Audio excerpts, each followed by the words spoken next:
If there is no dissent from the board members present, per Oregon Revised Statute ORS 192.650, this meeting is being video recorded and will be posted on the Winston-Dillard School District website. Start off with the Pledge of Allegiance. I pledge allegiance to the flag of the United States of America and to the republic for which it stands, one nation, under God, indivisible, with liberty and justice for all.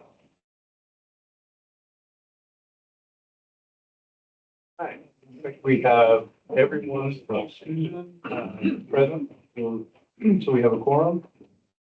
I want to start off with honoring retirees.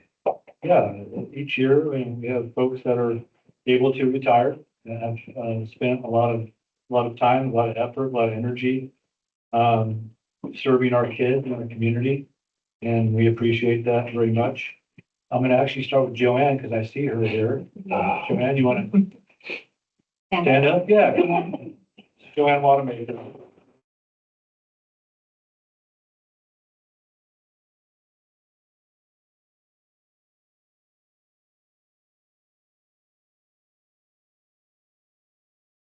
Is that right? 28 years? 28. Is that all here in Winston-Dillard? Yes. Yeah. Yes. 28. And Portland. oh, yeah, 24. That doesn't count. Yeah. So Joanne, she was at Brockway as a regular education teacher, and then she's been an art teacher at Douglas High School for how many years now? Probably 7. I'm not sure. I haven't, yeah. So I started at McGovern in 2nd grade, and then when they built Brockway, I went over there and taught kindergarten and 1st grade for lots of years. And I ended up at high school. Loved everywhere I went. Yeah. Very grateful to have the opportunity to work with families here in the community. Thank you. Thank you, Joanne. Thank you. Yeah. Give Joanne a round.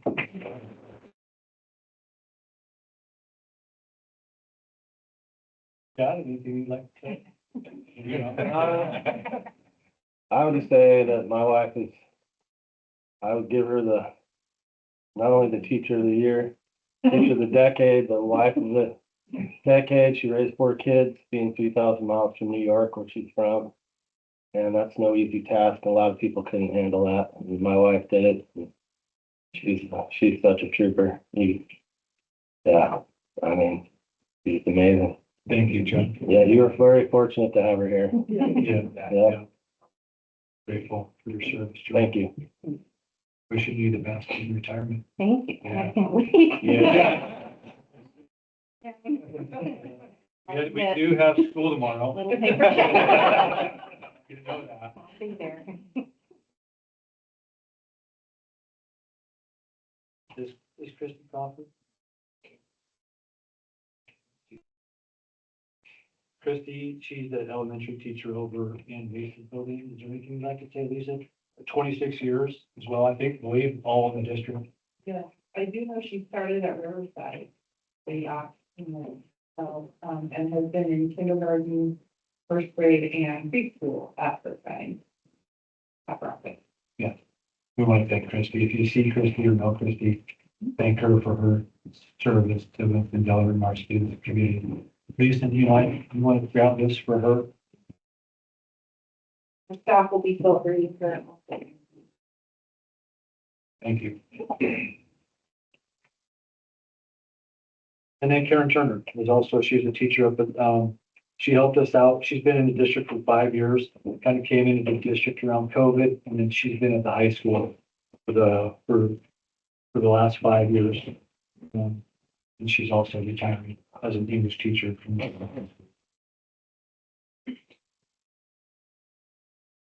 We'll move on to Superintendent Academic Award.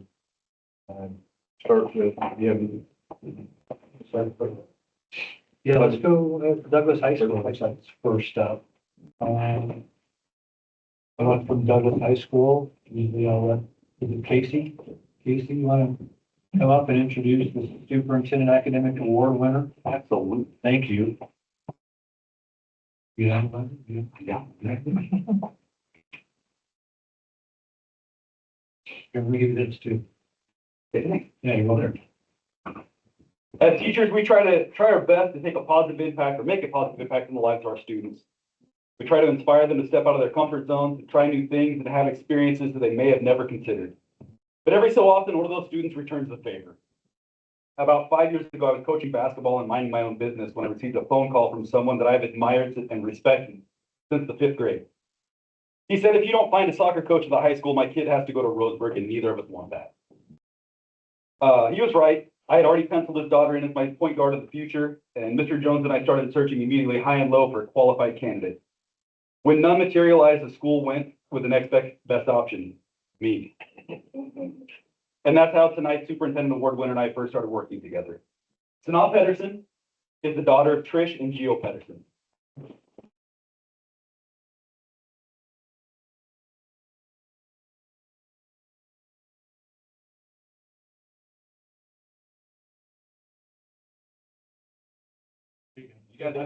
You can follow along that too, that's his copy. We don't, that was. That's fine, that's fine.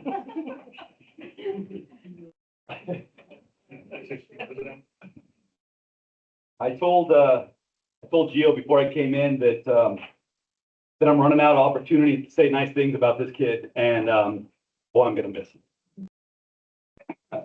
Sanaa currently has a 3.91 GPA and is ranked number 9 in her class, and will graduate in just a few short days. When I think of the qualities that should best embody a member of Trojan Nation, Sanaa exhibits each one. She's hardworking, she has a strong sense of right and wrong, she's incredibly loyal and cares about those around her. But most of all, she is fearless. Some people think that being fearless means having no fear, but that's not true. Being fearless means acknowledging your anxieties and choosing to take action and move forward anyway. I've spent the last 4 years watching Sanaa do just this. Once, when she was a freshman, she was playing soccer in our co-ed soccer team in the boys league. And she was run over by a player about 3 times her size. He was an exchange student from Italy, who, had he been a local, would have been playing linebacker on the American football field. Sanaa's entire back line was ready to fight, but she calmly told him that she'd handle it. Don't worry. Soon enough, the offending student was being helped out of the mud by Sanaa. She still insists that he slipped, and she has no idea how he got knocked down, but we all learned a few lessons that day. One about leverage in physics, and another about how fearless Sanaa Pedersen was. That same fearlessness was on display at the beginning of this school year. Sanaa ran for ASB president and she won. Part of her duties include giving the monthly school board report, and she's here tonight giving her last one. The first one in September, she was nervous, but she didn't hesitate. She squared her shoulders and took a big deep breath and did, just like she always does, showed up and did her job. Sanaa plans to be a nurse, and as a guy who plans on getting older here, I take great comfort in that knowledge. Because if I'm ever stretchered into the ER and Sanaa sees her old coach lying there, I know that I'm in good hands. She may be nervous, she may be anxious, but I know she'll take a deep breath, square her shoulders, and do her job, just like always. The Winston-Dillard School District is fortunate to have Sanaa Pedersen as a student. I consider myself fortunate to have taught and coached her. She leaves the school better than she found it. I would like to thank Trish and Gio for raising her so well, and I would like to thank Sanaa for being such a great example to those around her. Congratulations, Sanaa Pedersen, for winning the Superintendent Award.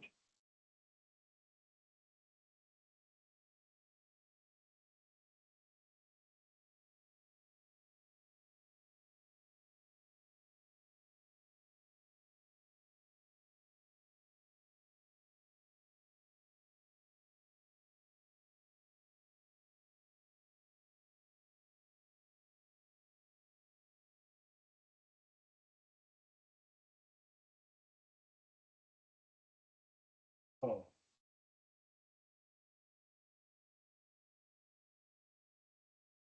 Middle school.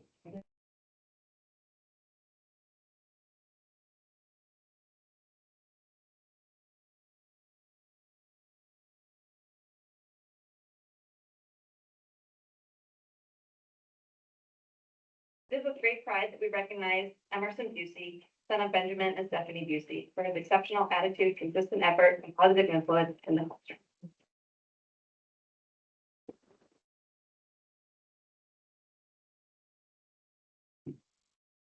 Emerson is a pleasant and cheerful student who demonstrates a genuine interest in learning and dedication to personal growth.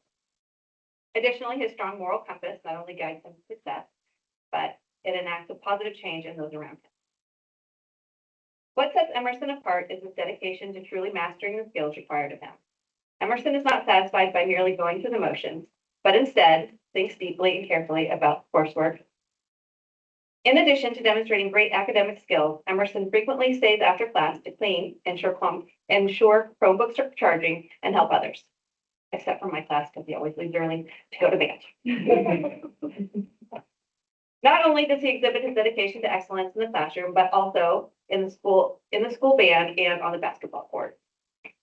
Emerson's reliability, kindness, and work ethic make him a role model for others. He embodies the values of perseverance, integrity, and community that we strive to cultivate at Winston Middle School. Congratulations, Emerson, on this well-deserved recognition. Sincerely, your eighth grade teachers.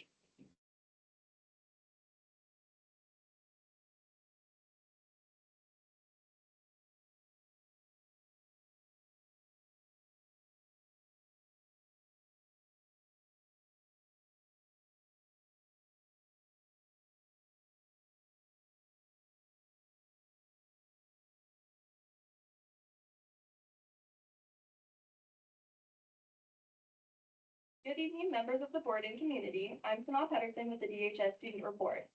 As the school year comes to a close, students and staff have had many reasons to celebrate the success, leadership, and accomplishments that have made this year unforgettable. One of the highlights of this month was the Night of Excellence, where DHS staff, students, families, and community members gathered to recognize the hard work and achievements of students across many programs.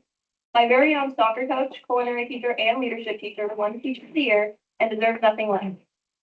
Culinary students helped make the evening even more special by preparing and serving foods from around the world, giving guests the opportunity to experience a variety of cultures through delicious dishes and creative presentations. Leadership students also spent time giving back to the community by helping at Brockway Elementary's end of the year field day. From organizing games to encouraging younger students throughout the day, the leadership class demonstrated teamwork, positivity, and school spirit while helping create lasting memories for Brockway students. Spring athletics have also brought exciting accomplishments. 13 track and field athletes have qualified for state and will compete in 9 different events. Their dedication, hard work, and determination throughout the season have earned them the opportunity to represent the school at the state level. The baseball team has also had a strong season and successfully earned a spot in the playoffs. Their teamwork and perseverance have helped them reach this exciting point in the season, and the school community is proud to cheer them on. Meanwhile, the senior class is preparing for several important milestones. Seniors will celebrate their final day of school on June 3rd before walking across the stage at graduation on June 6th. As graduation approaches, students, staff, and families are reflecting on the memories, friendships, and accomplishments that have shaped the class of 2026. With celebrations, achievements, and exciting opportunities happening across the school, the end of the year has been a wonderful reminder of the talent, leadership, and spirit that makes this school community so special. It has been so amazing serving as the ASB president this year and sharing all of the amazing moments that have happened in the school. Thank you all for everything that you have done, and hopefully I'll see you at graduation.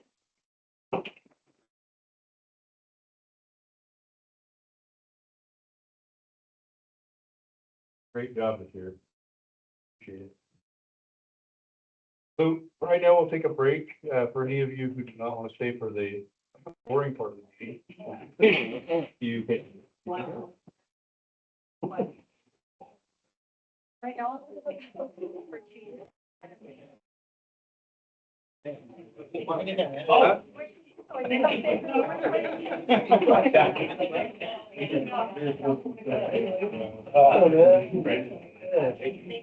Thank you all. yeah.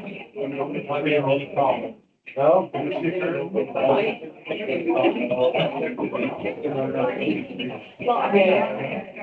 talking about.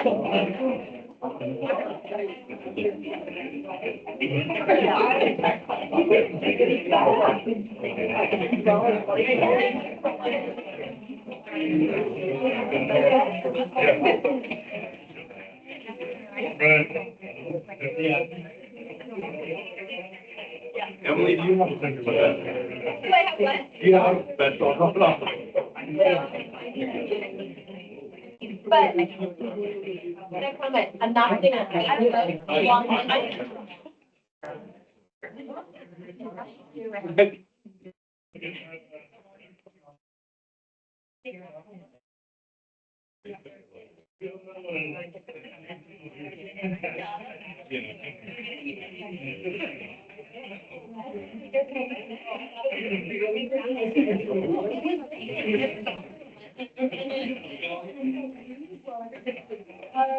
Bringing people out from the type of passport. So then I just quit.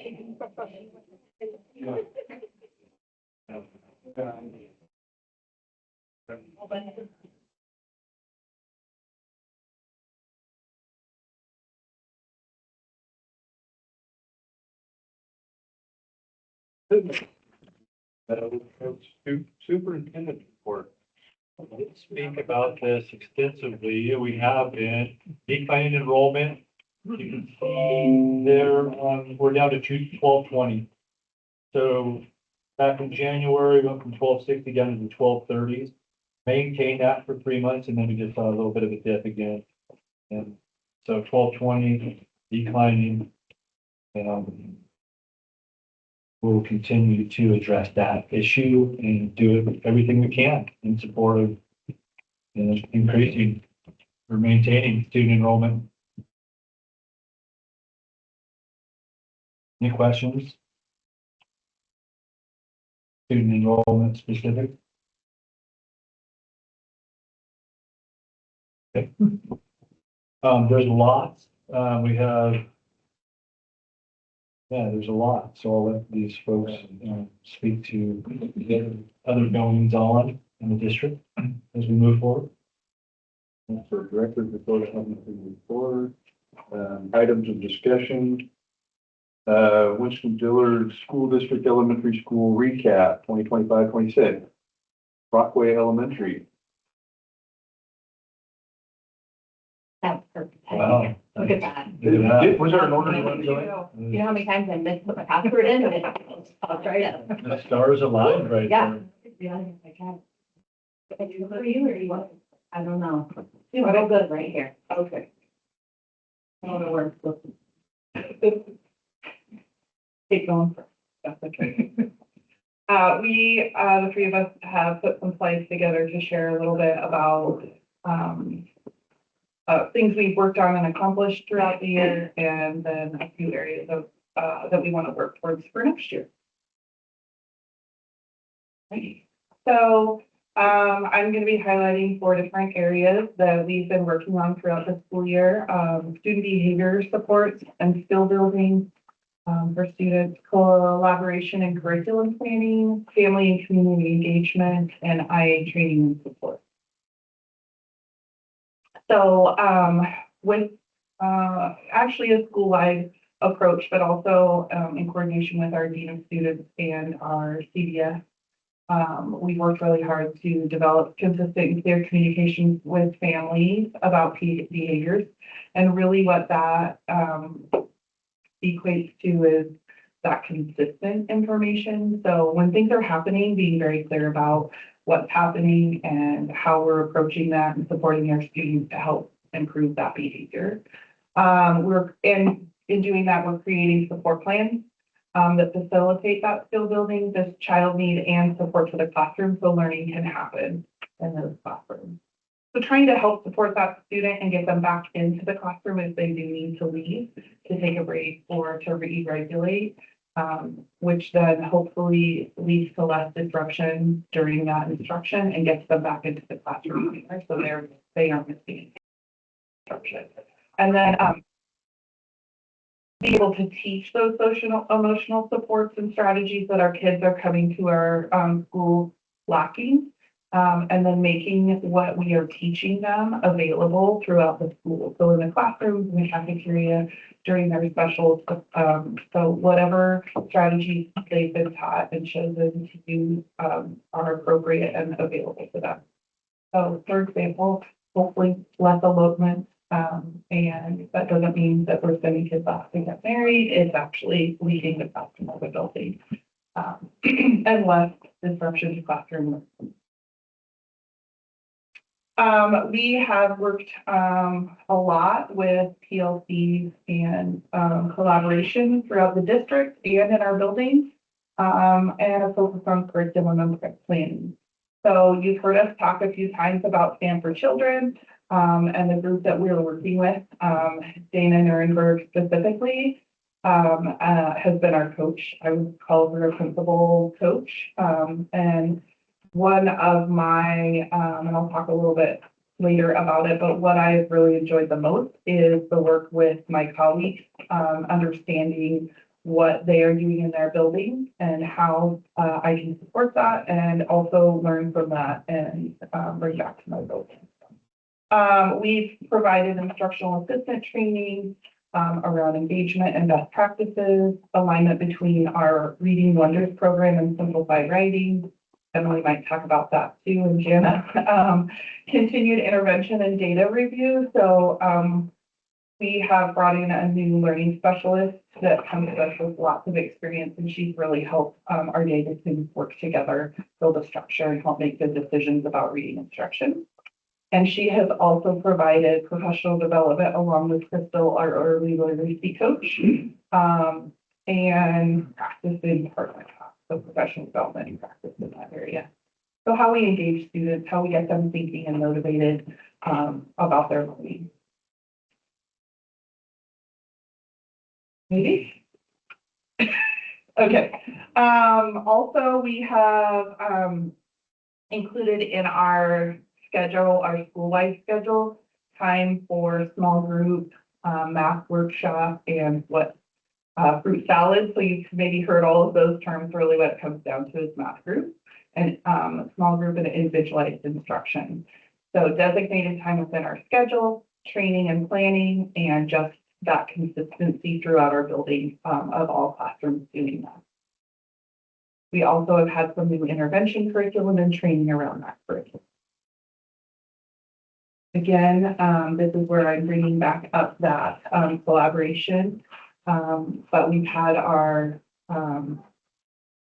I call it building or district focused instructional classroom walkthroughs as an elementary team. So we talk about what our building focus is and what we want to look at in our classrooms together, and then go in with guidance from Dana and using her instructional rubric and look at what we're finding in classrooms and what we see, what's going well, and what might be some areas that we want to try some new things in. And then we also have had protected PLC work sessions by grade level at Brockway, focused on reading and writing, and then also on math. And those happen twice a month, so every other week. One is reading and writing, and one is math. We also have had very consistent IA feedback and training. So we have weekly meetings.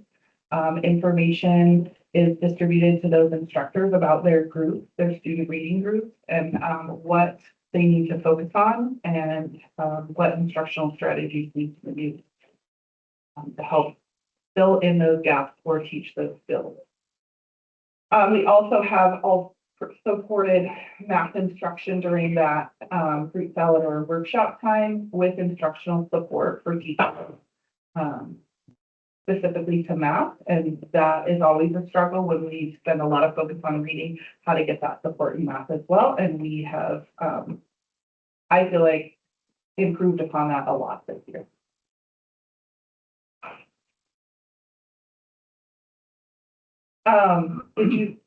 Did it go to, I don't know. Nope, okay. Oh, now it might be the other way. So another big focus has been around family and community engagement.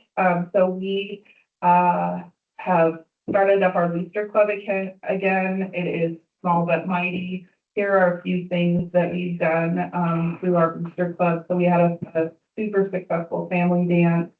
We had a craft night with Santa. Unfortunately, I didn't have a picture handy of Santa. We did a trunk or treat. I'm hoping we can coordinate with our community trunk or treat next year to help build that. And then we got a new mascot that our school named Cubby.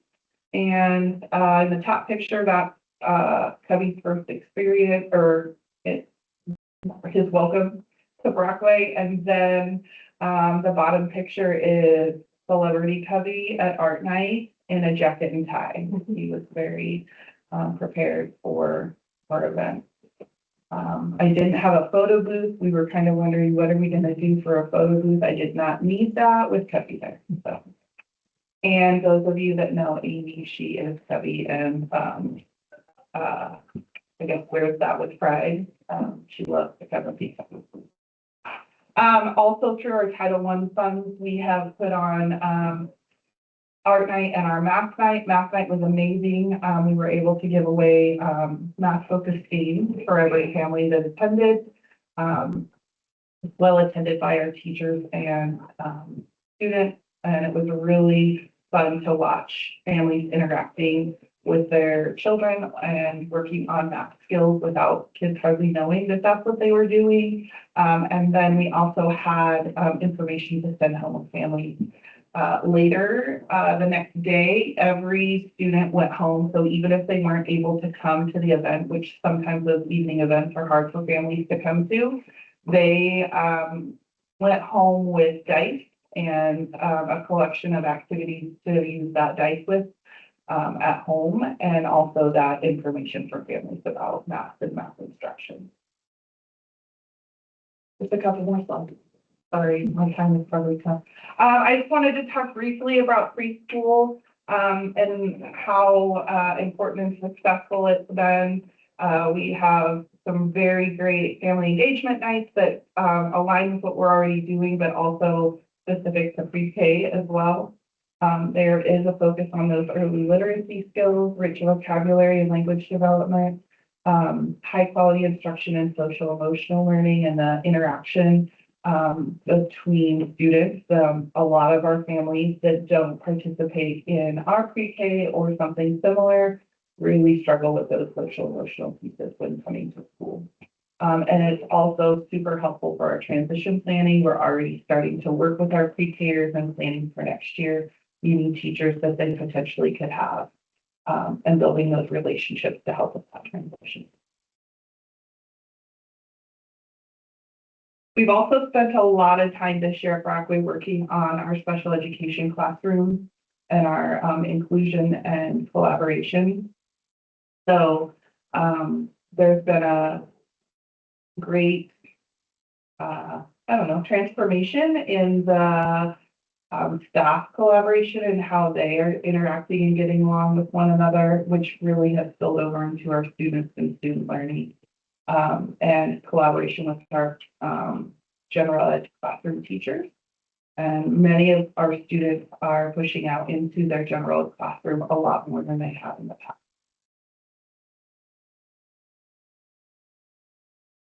Next steps and priorities for Brockway, to move to maintaining our behavior supports and skill building, and keeping those strong structures in place that we have developed, and then improve our direct skilled reading instruction and professional development for new and returning staff members, and then also attendance improvement.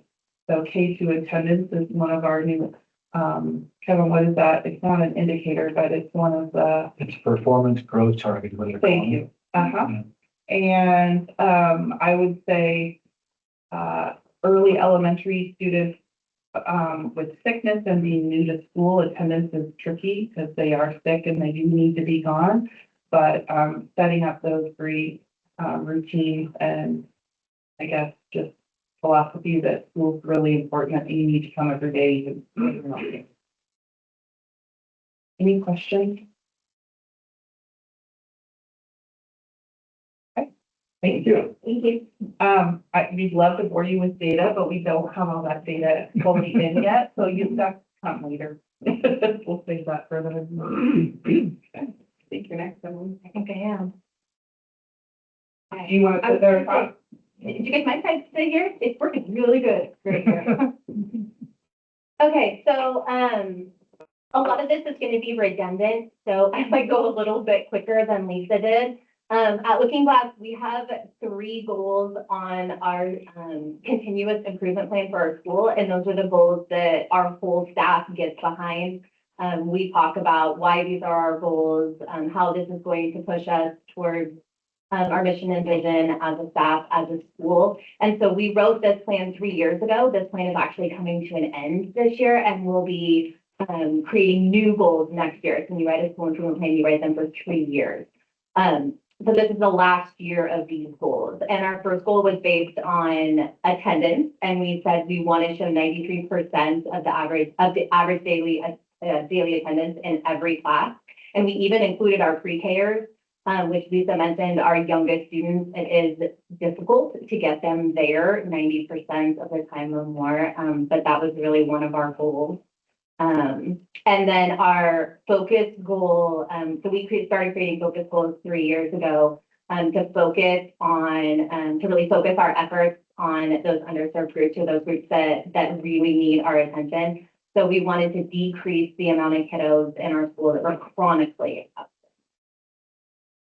So this is what our data looks like as of today. So it's not the end of school yet, but it's close. So our percent of regular daily attendance at pre-K was 91%. That means on any given day, the average attendance in my pre-K classroom was 91%. And that's huge for a pre-K classroom. That's actually the highest we've ever had at Looking Glass. And it continues on down. Thank you, third grade, for pushing us up to 92.8. So we can round that up to 93. I feel pretty good about that. It really looks pretty darn good for our attendance. And to support that goal, Looking Glass has an attendance handbook.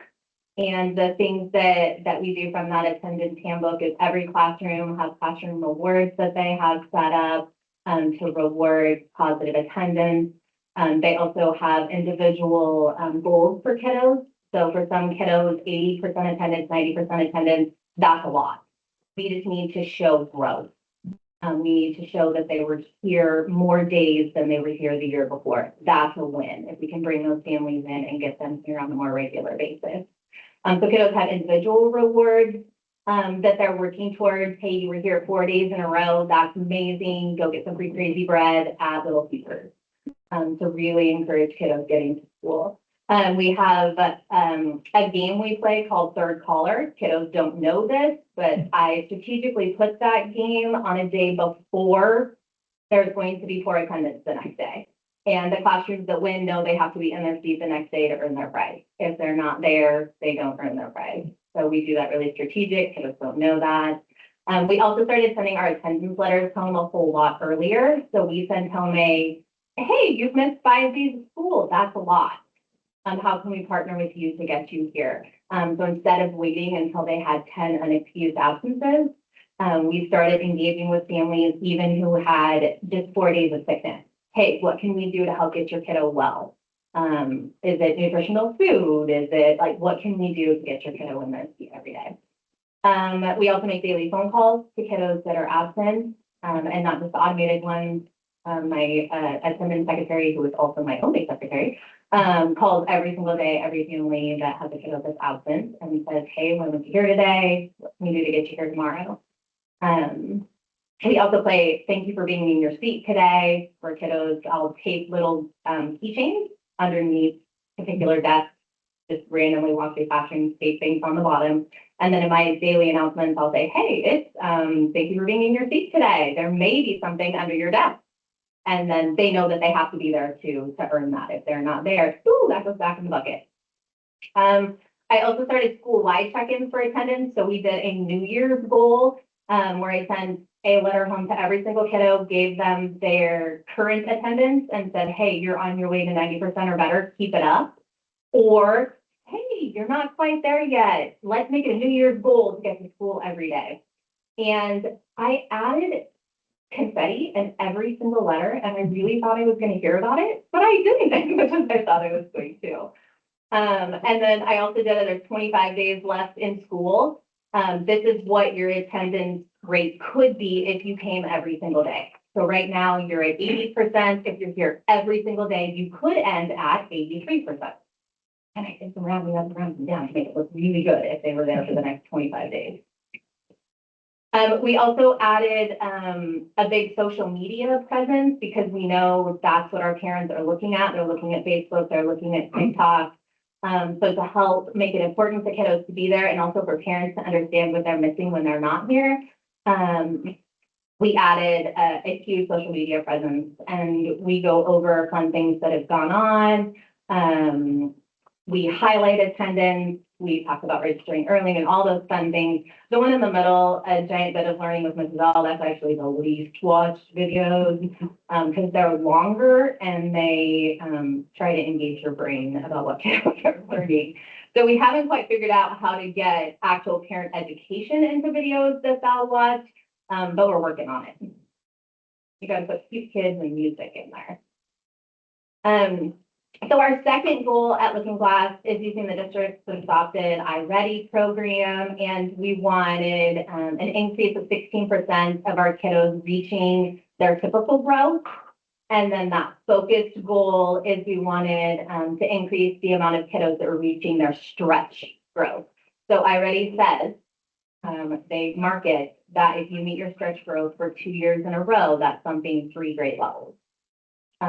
So if we can keep getting kiddos to meet that stretch growth, it's going to lessen that gap that they're seeing. So this is where we're at right now today. My second grade classroom, the third one down, has only 3 kiddos that have tested so far. So it is, very new. There's not a lot there. Kindergarten, only about half of them have tested. But it is looking pretty good. For that first row is that typical growth. And that's where we wanted to see at least 61% of kiddos meeting. And then that stretch growth is where we wanted to see at least 22% of kiddos meeting that stretch growth. So it's looking good, but a lot more data to come in, like Lisa said. So what have we done to support that goal? We have a new intervention program. It's over there on the right. It's called Kickstart. And for the first time ever, we're showing movement in math interventions where kiddos are starting in a math intervention and then they're exiting out. And we haven't seen a lot of that in the past. If you were in a math intervention, it probably meant you were going to be in a math intervention for life. Math was always going to be something that was difficult. But we're actually starting to see kiddos moving up to grade level and then exiting out of those interventions. So that's really exciting. And we also purchased it's actually a pre-skilled kindergarten program to provide intervention for kindergarten students, but we thought, why not just give it to our pre-K kiddos? So they are using a Kickstart program meant for kindergarten intervention, but the idea is that then our kinders won't need intervention when they enter because they've already had that program. We use a lot of PLC time to look at our data. We had one member of my K2 team and one member of my 3-4 team participate in a math cadre, and they worked with Laura, who is a contracted coach, and they would go meet with her, talk about things that were going on in the classroom, get solutions, look at data, and then they would bring that information back to their team. And we have now implemented fruit salad in every grade level, even pre-K, there's a little tiny version of fruit salad. Goal 3, I'll try and go faster, sorry guys, is all about dibbles. We wanted to show an increase, a 25% increase of getting our kiddos to that core and above grade level support, so getting them into blue and green on their dibble scores. Dibbles assesses early literacy skills and then also fluency and accuracy when you get into the upper grades, 3, 4, and 5. And then, of course, we wanted our kiddos that were targeted, that had targeted support and intervention support, we wanted them to increase at a quicker rate. Because again, the idea is you have an intervention support, you're reaching grade levels, ready to show greater gains. This is where we look right now. Again, not everything is in. The right is the beginning of the year. The left is the end of the year. And what you want to see is more green and blue. Less red, more green and blue. I know third grade looks sad, but one student is in there. So it's definitely looking more green and more blue. So that's a good sign. This is our STAR data. Again, not everybody's tested, but you want to see more green.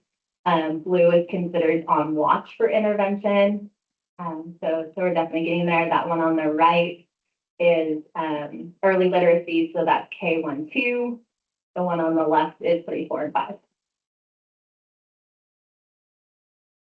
So how we work towards that goal, working with Stand for Children, like Lisa said, working with Dana, we do walkthroughs, we have goals that we're working on with her.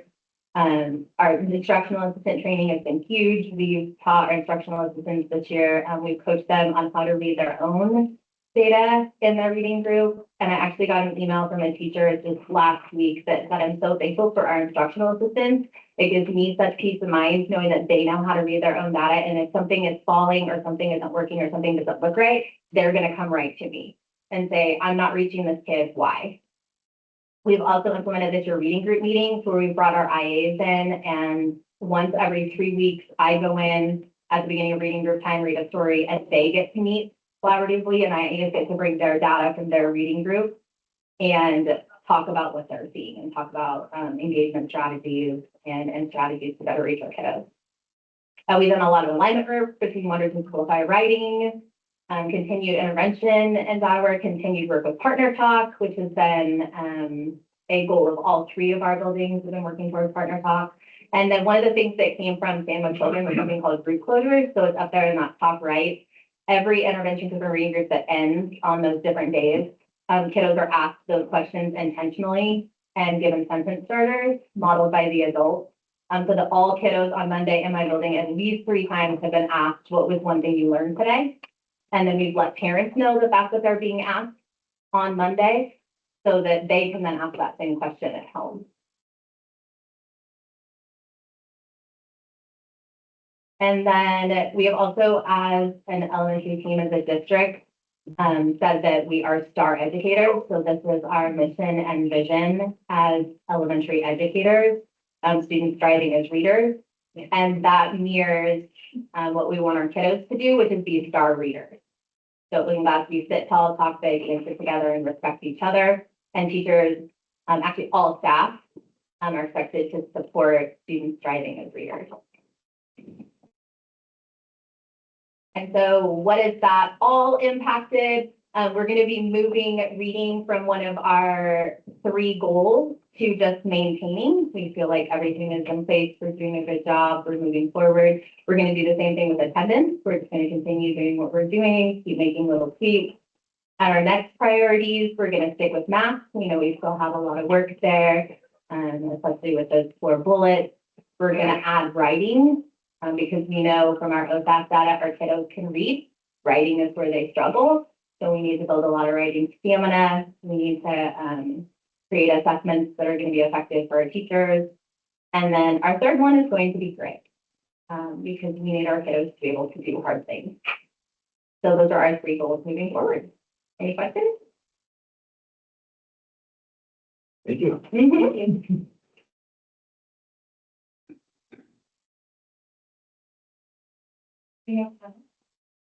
Sorry, was that long? Oh, okay. I'm ready. So we're coming to the end of our 3-year school improvement plan. This was the first goal, make everyone will rebuild, reinforce community and parent engagement. So these are some of the things that we're doing. And there's definitely more than this of those things. Like, oh, yeah, we do that too. But this is the gist of it here. And I won't go into detail about any of these, but if you guys have questions. Okay, so we have an events committee team.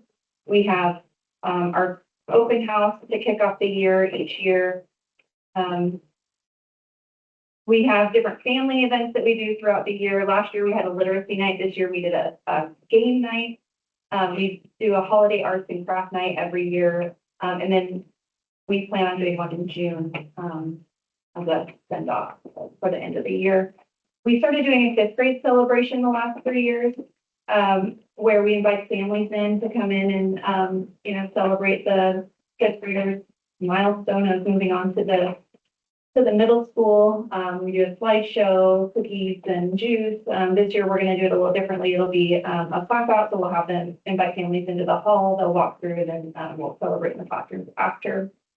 We just start student assemblies monthly, where we celebrate students and character traits based off our Character Strong curriculum. We invite parents in for that. Our parent club does a bingo night every year.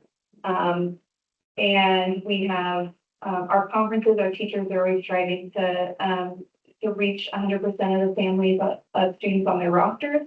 And this year, every teacher came very close to that. Some did actually meet with 100% of families, which is exciting. Parent Square has been really helpful for us. It's been a really neat tool to communicate with parents. Also a great way to reach out and start talking about things before conferences too. You know, if there's any concerns or updates. Grade level teams also have just taken initiative and started planning their own events to bring families in. They can bring them and get them involved in things that they're doing in their classrooms.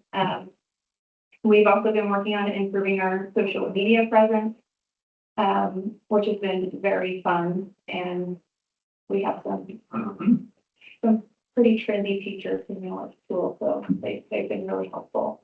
And then also the outdoor schools, I just wanted to note that outdoor schools actually been a really nice way to connect with parents. And I think that the parents that volunteer for that, and when they come back, it just, I don't know, it just seems like they get to know our staff on another level, and it's just a nice opportunity for them to connect. And then on the right is just next step, which is bringing in more parents to our parent club, and trying to bring more parents into the classrooms to help boost academic engagement. I'm not sure what that would look like yet, but it's just something that I'd like us to work on, and something that I am going to do, send out a parent survey and I think you kind of talked about this earlier about, you know, what is it that we're expected to do, what families expect us to do at school, you know, and provide for their kids. And so I thought a survey to go out to families and just get some clarity about, you know, what is your big picture plan for your student? What are some goals that you have for them? And you know, what do you want to see more from us to get some feedback?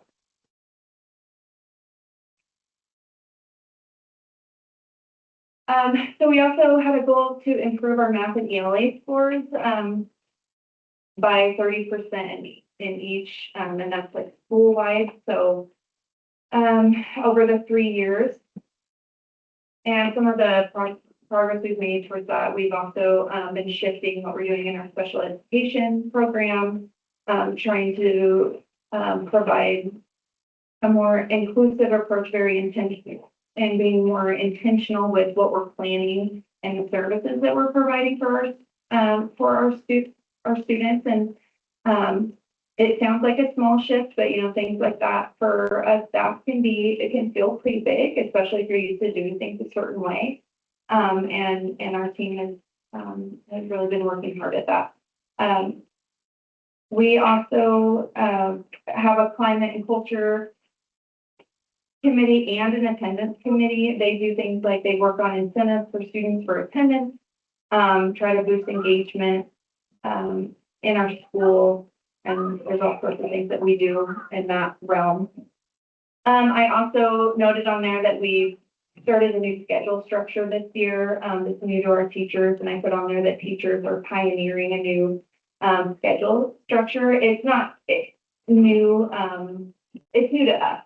It's new to our district, and it's been kind of a big deal. And yeah, it's been exciting and a lot of work from our staff. And I put there also on the right that I just put teachers becoming Common Core and content strong, and that's the model. So, and we also made an intervention change where teachers and IAs are actually approaching intervention.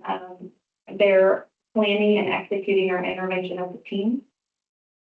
And we've also been working on developing our instructional practices with coaching, and Lisa and Emily touched on that already. We've talked about as a district professional development that matters to teachers, and trying to get them some more professional development that's not just program based where they're coming in and training on a program, but it's more about, you know, some of those effective research-based practices that we're always, you know, talking about. We've also had some school-wide learning opportunities, theme day, holiday rotations, expectation stations, to get students engaged in. It's still standards-based instruction, but kids get to rotate to other teachers in the building at other grade levels, and connect. And so we've done that. And then We've also spent more time on writing instruction this year. So, and I'm hopeful that over the course of the next couple of years, we'll see a positive impact on that. We have a fifth grade project-based science class that is really doing well in the kids' love. We have literature circles, book clubs, and also I wanted to know this is our third year with iReady. So, and you know, every program has its ups and downs, but it really has been a neat tool for teachers and looking at the data. Moving forward, we're focusing on coherence and structure, and we're going to rebuild our goals, our vision, mission in the fall. And then some of the things on the bottom, I won't read through everything. And then the next steps for the student success and academic performance, I'm going to touch it on again at the end so we can just move on. Okay, and this is the goal 3.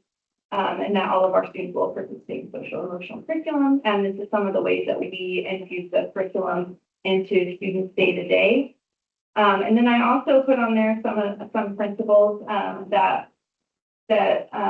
we use for just to support students socially and emotionally. So I reference this book quite a bit when I'm talking with staff or doing any discussions regarding behavior support with IAs.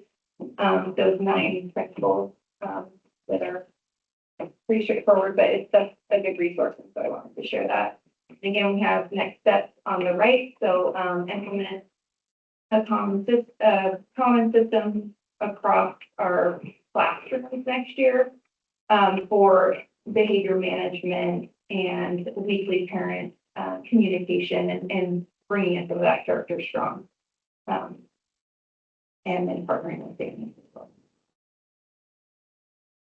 All right, so this is just where we're at currently with our state. This is for McGovern. So we finished OSAP. We have a handful of kids in each grade level that haven't completed theirs yet.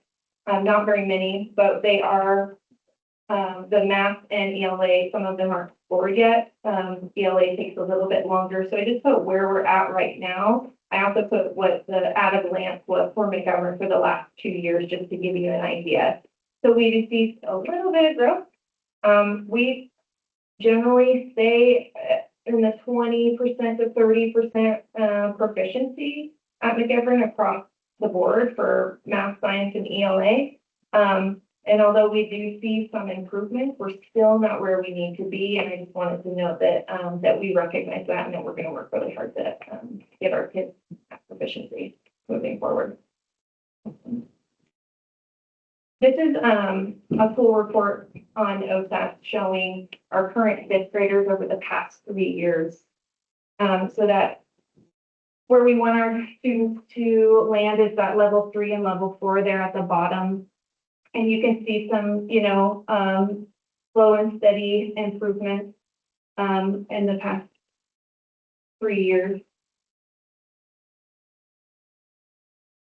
Let's see.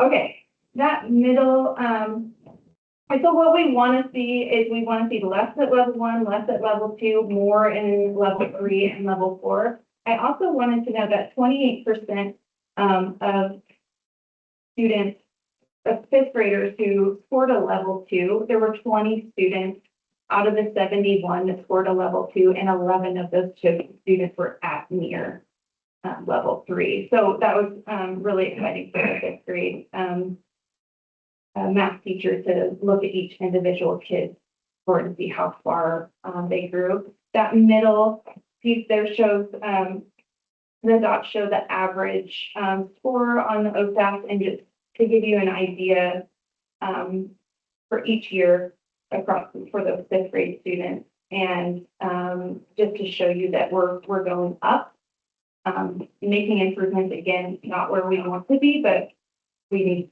to keep moving in that direction.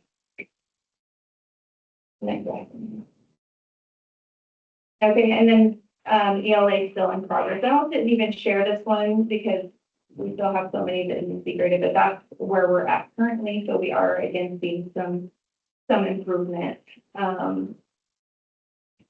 And, yeah.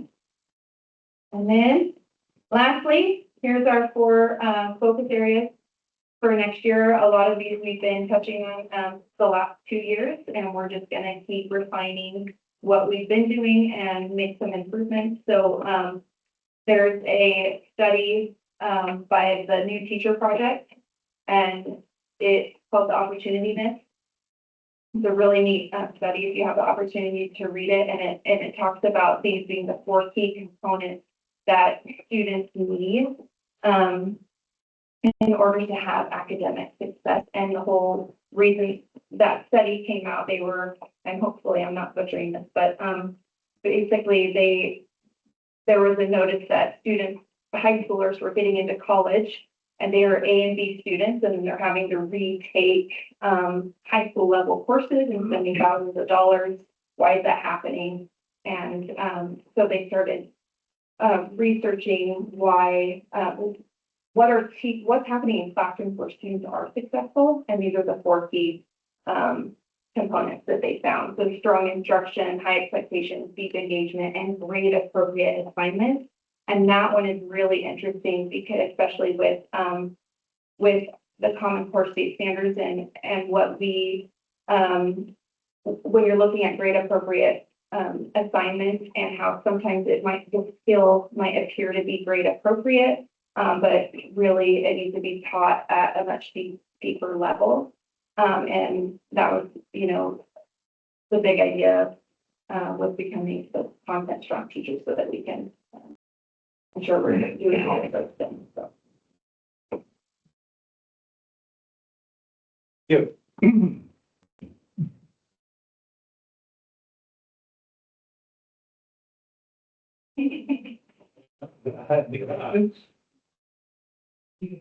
Lot of information.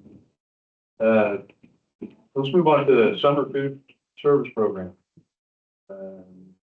Want to speak about that? Kyle. There he is. He's got a hat on. Yeah. June 15th through, he doesn't have it. Oh, okay. June 15th through August 13th, it looks like. School gets out, it's starting on Monday, go all the way to the end before school starts, and same site, same location, same time. Great.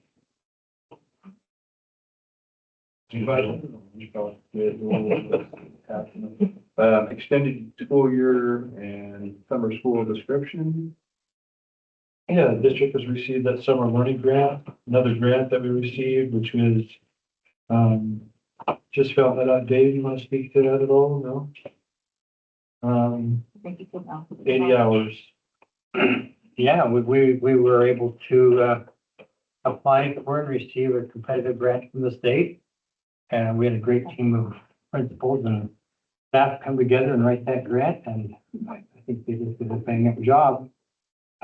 We'll provide 80 hours of instruction for all grade levels, focusing on literacy skills at the K through 8, and then credit recovery at the high school.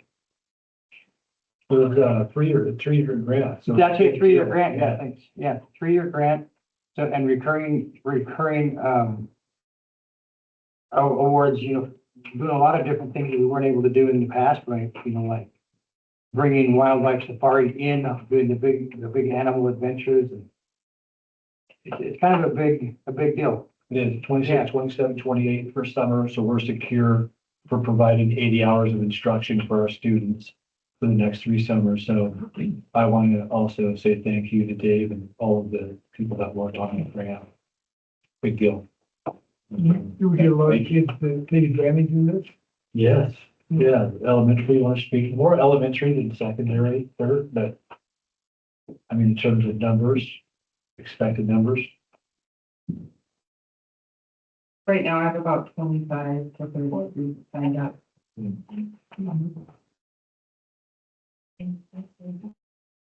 So I think that we were 50 or 60 students. We wrote the grant for 100. For 100. Yeah, Yeah. but I think the principal did a great job recruiting, so let's support it when we can. We'll move on to the resignation from from Jasmine Geyer, board member position 2, description. The board will need to accept the resignation and declare Mrs. Geyer's position vacant per policy BBC. Move to action item 11C. We'll do that in 11C. We'll also need to discuss the process for replacement for policy BBE. We'll need to decide how long to post the application and decide the date to interview candidates. The appointee would serve until June 30th, 2027, and then the position would be up for election next spring. The elected candidate would serve the remainder of the term until June 30th, 2029. There is an attachment of that for the designation. With that, do we want to? Yeah, why don't we take some time? Why don't we thank Mrs. Geyer? Thank you very much Yeah. Thank you. for your service on the board. We really appreciate it. And we have a little something for you. Yeah, we got a little, Yeah. yeah. Yeah.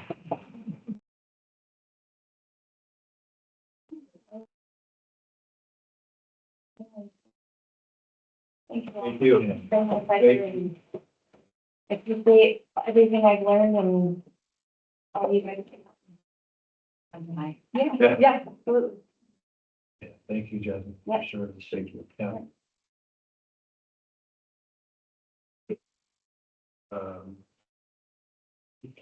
Douglas High School, Bill. Board member, we talked about that. Douglas High School, new plan course, modernized pre-calculus description. Yeah, you can do it. Okay. I can. DHS would like to offer this new course for students in grades 11 and 12. This course would be considered dual credit and prepare students for trigonometry and calculus. Yeah. Which one? I'm not sure about that one. Yeah, either one. This course also focuses on problem solving, modeling, and making connections with other disciplines such as science, business, and economics. And that's moved to action item 11A. And that's, Craig, anything you want to say about that? It's just another opportunity for students to get that higher math when they get into school. But we have kids now coming in, out of junior high with their going right into geometry, so it just gives them that extra time or extra opportunity. Yeah. So just trying to provide more. yeah, we didn't have owners. Yeah. Anytime we can increase the dual credit, it's good. So, Field trip request, is there any that you want to speak on? I mean, there's just so many, they're piling in. I don't have that right in front of me, but thank There you you. go. Yeah, like we Yeah. talked about it. Yeah, so thank you. Please, keep all the kids safe out there. We'll, from now until that last student contact day, which is Wednesday, June 10th, just a lot of action, Okay, all good. we'll go ahead and move to the adoption of the consent agenda, and during this portion, Jasmine, as always, she's always taking on the, We'll do thank yous for our current donations from our community. Thank you from Winston-Dillard Food Service to Edward Jones for $500 donation to Top Chef Food Competition. To Grocery Outlet and Dean Thiessen for a $50 gift card for Top Chef competition. IGNA for a $50 cash donation toward the Top Chef competition. Quad Dairy for a $50 worth of product for the Top Chef competition. United Salad for $50 worth of product for that Top Chef competition. To Nancy, thank you to Nancy Miller for a $100 donation to the Marlis Thompson Memorial Scholarship Fund. Thank you from DHS to Sugar Magnolia Revamped Furniture for an $80 donation. Thank you from Sandra Rep for the $25 donation to the Marlis Thompson Memorial Scholarship Fund. And then thank you to the Ford Family Foundation for the $1,000 to teacher and staff appreciation. did Nope. Did you want to talk about anything else in the consent? Other than Kurt and I enjoyed that, nice job, Kyle, that Top Chef competition was fun at the high school. Kurt and I were lucky enough to be judges for that. Oh, right. So we ate a lot of food. Good food. It was fun seeing. How many students did we have, Kyle? There was 13, I think, or 14. So it was a good opportunity to get out there and well, yeah. So it was good for those students to be able to show that excitement to demonstrate their skills. With the consent agenda, we need to make a motion. I move the Winston-Dillard School District Board of Directors approve the consent agenda as presented. I'll second that motion. We have a motion and a second. All in favor? Aye. Any opposed? Unanimous, motion carried.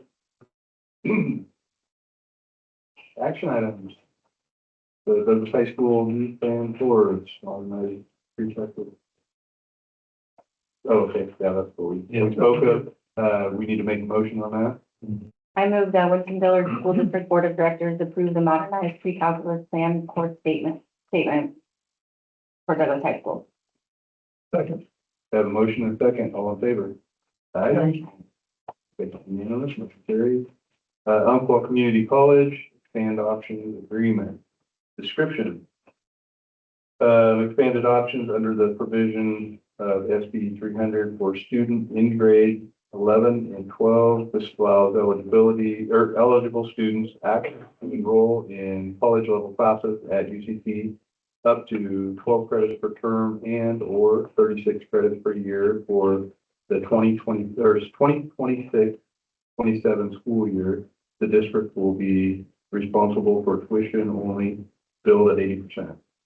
We need to make a motion on that. Move that Winston-Dillard School District Board of Directors approve the expanded options agreement with Umpqua Community College for 2026-27 academic year. I'll second that. We have a motion and a second.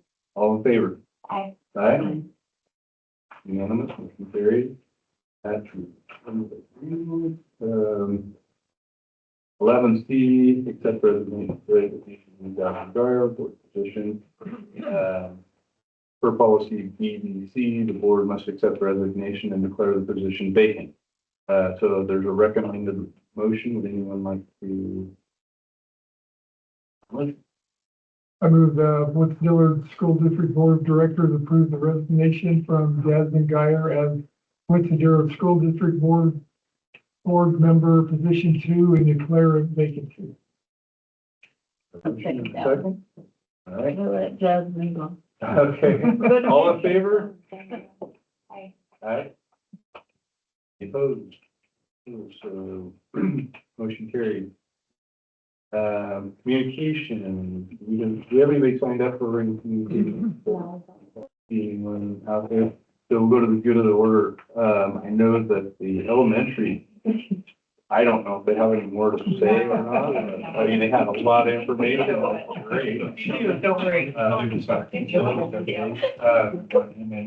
Yeah, yeah. Slides for that. So, Shelby is here today. As Shelby. we're gonna ask him, give us an update on facility. My notes are a lot shorter than the other. Would you like to screen? No, I'm good. Thank Get you. him up there. So, just, some little past projects and upcoming projects that we finished, just to go down through here. Like at the Douglas High School, Mark completed the exterior, the science building, turned out real nice. This summer, we'll go ahead and refinish the gym floors up there. Looking Glass, we'll refinish the floors out there this summer. McGovern, we're gonna take classroom 2 and 4 and asbestos base the flooring, the carpet, tile, mastic, and then maintenance, we'll come back in and go ahead and grind and polish those. And then they're getting a new exhaust fan for the dishwasher vacation in the summer. Y'all school, we got a Renew America Schools grant a couple of years ago, and we're still working on it. But it's, what is proposed is 12 new mini splits in the building, and the federal side of its paperwork's pretty slow, so we're finally getting closer to where this will possibly fund. I would like to do it this summer. Yeah, we'll see. Yeah, You wanna see? I don't, it's just a slow process, a lot of red tape. And then right now, we're in the process of painting the outside. I figured we're gonna hang these new mini splits on this building. It needed paint bad, and so. Yeah.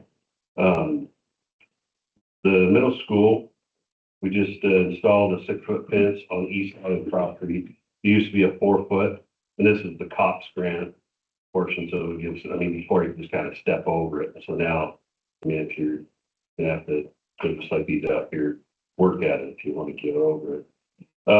This summer, we'll go ahead and refinish the gym floor over there too. They'll get a new exhaust fan also for the dishwasher. They're, old 60s model. One thing that I'm kind of proud of, the guys that did maintenance, is we automated the river pump and the valves over there, so it was all manual. And it's not as good as the high school. High school's got a submersible. We water at night. It's all automatic. Over there, we still have to go make sure the pump is primed before, and then it'll turn on at 8 o'clock in the morning, and it turns off 11:15 for lunch, back on at noon, and all of it works all day long. And once we get, I mean, if we didn't have to go check prime, it would be completely automated also. But it's really nice, saves a ton of time. Guys aren't going over there, shutting the pump off, opening valves, doing that. We get to go do other more important stuff. Brockway, we're going to rebuild 4 sets of double doors. I know that was a little bit of a. Wait, is that 8 doors? Well, it's a couple more than 8. You guys want to have a discussion about this? Okay. Yeah, we're gonna do that this summer, and also upgrade the access controls for those doors. Also another thing that we've kind of been doing, summertime, when the grass starts dying a little bit and we can get to different projects, is trying to upgrade the baseball, softball, recreational fields. Like over here at McGovern, we put a new home plate and scout field and then a new backstop, and then we've been working on them, and we're trying to get it to where, the kids have a decent place instead of an old, cow pasture to, take a ball off the chin or something. So trying to level them out and make them nicer. What's that machine that we? Yes, yeah, Understand that a little bit, how that's been going, because the work even that you did on this field over here, it's just amazing with the machine. yeah, and it still needs more, but baby steps, try to get done what we can, and we do have a new home plate, mound, anchors for over here also. Yeah. Which plan is to get that done this summer too. One thing you didn't mention is the garbage service. How's that going? Better than what I thought. Yeah. Yeah, I mean, So I just thought of that too, a minute ago. I heard Bertie told me that was a pretty big success, that turned out better than expected. it has. We're not producing as much trash as I thought we would. It's taking less time. Yeah, so it's pretty slick. And what's nice is, like before, if we had thrown in a chair or metal or something like that, it's like, oh my gosh, and now it doesn't matter. We can throw whatever we want in there because we're the ones that take it to the dump. About a third of the cost.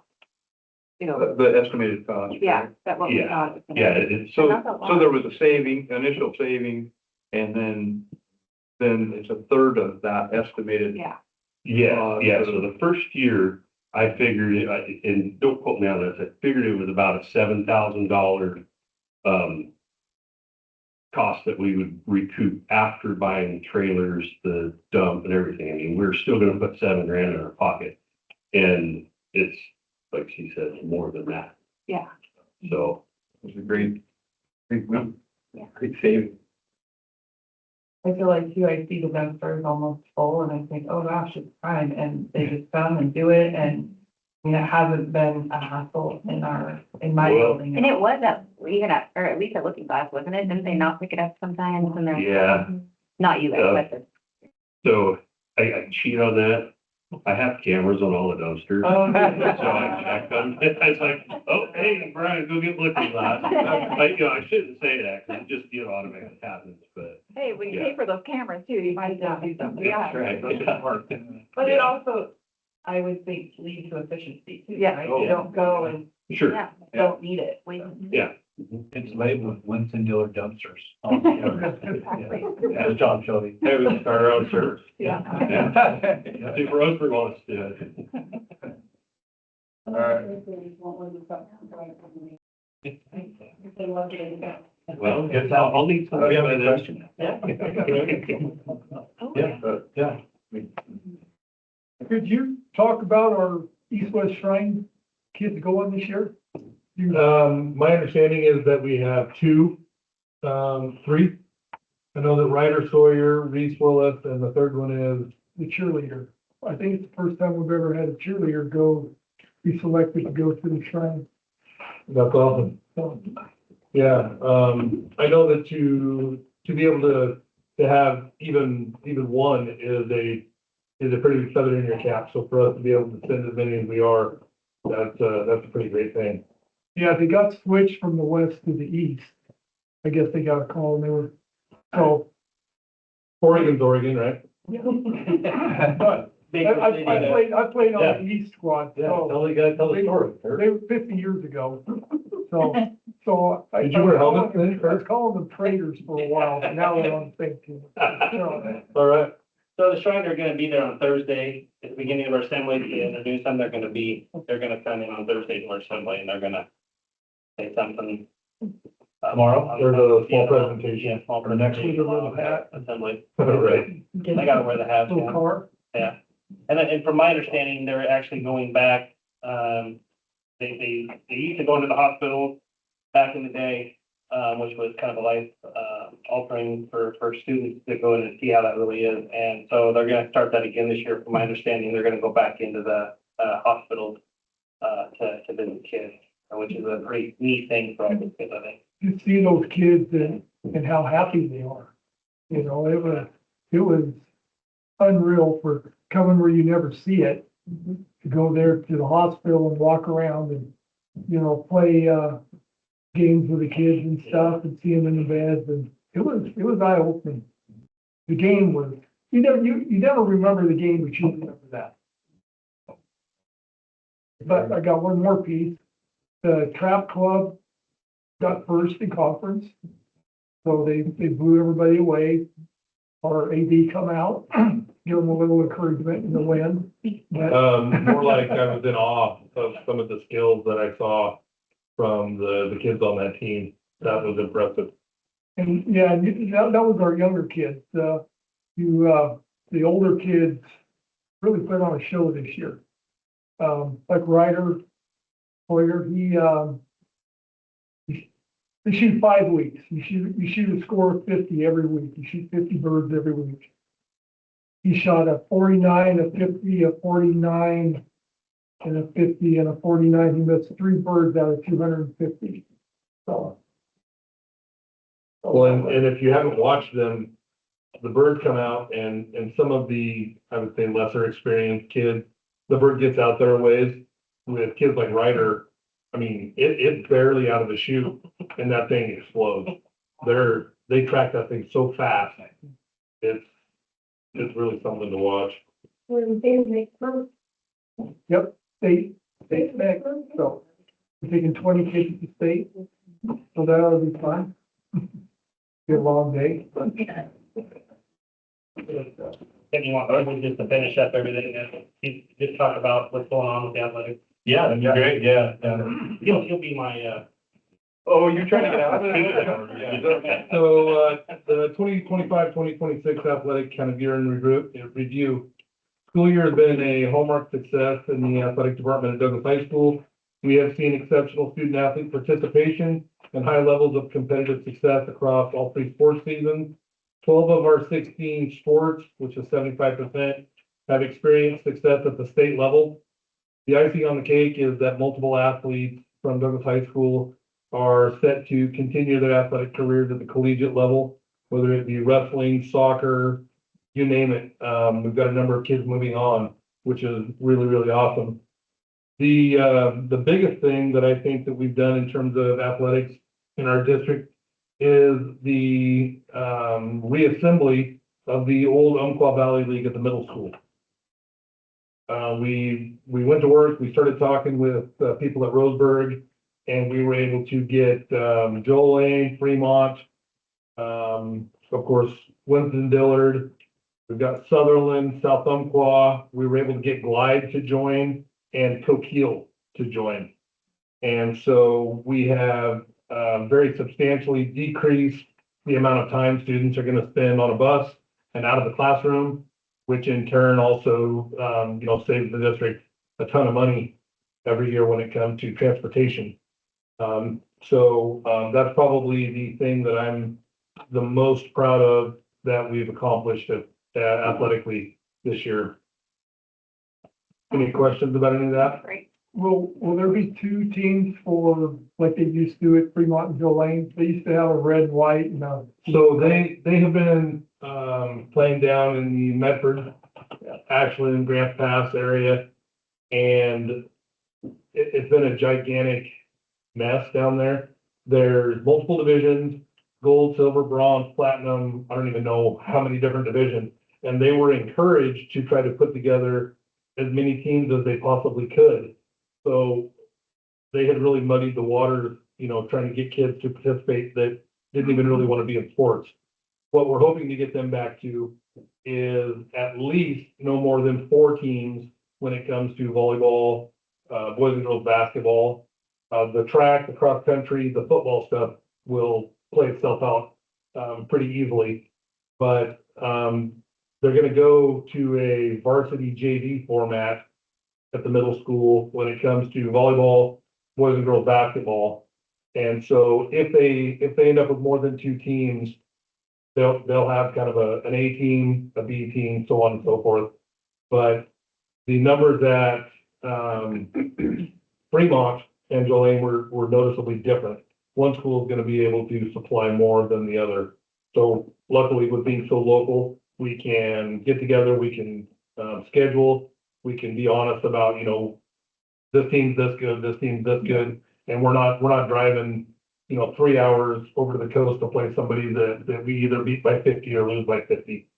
The competition level is going to be much more manageable, and the games are going to be not only closer, but a lot more fun to watch. Yeah, thanks, Ben. I was, before that's the direction of the board, the concern for what you just described is real. And so nice job with you and your team going out and really rallying the UVL back into action, which common sense. Well, I went to a meeting with Michelle at the beginning of the year, middle school meeting, and there was a room this big with more people in it than we have in it now. And people from one corner of the room yelling at somebody from the other corner, do you want to play on the 12? And it was like, my goodness, this is the most insane thing I've ever seen. We immediately talked it over and decided that we got to figure something out. We've got to be able to do better. So I'm glad that we've got something put together. And thanks to our board too for bringing that up. Shelby, would you like to talk about work? I want to say Shelby too. Nice work, Shelby. No, thank you. Yeah, Thank you. Feels so good this year. Yeah, That's looking in. yeah, we're, that's another thing too. So with that machine that we have, we'll be irrigating, poking holes in the grass and seeding, and then, we fertilize 4 times a year, and it makes a huge difference. Yeah, the football field's best it's looked. I don't know when it's going. Yeah, I don't know if this is too soon to ask, but how do we get electric gates? I'll work on it.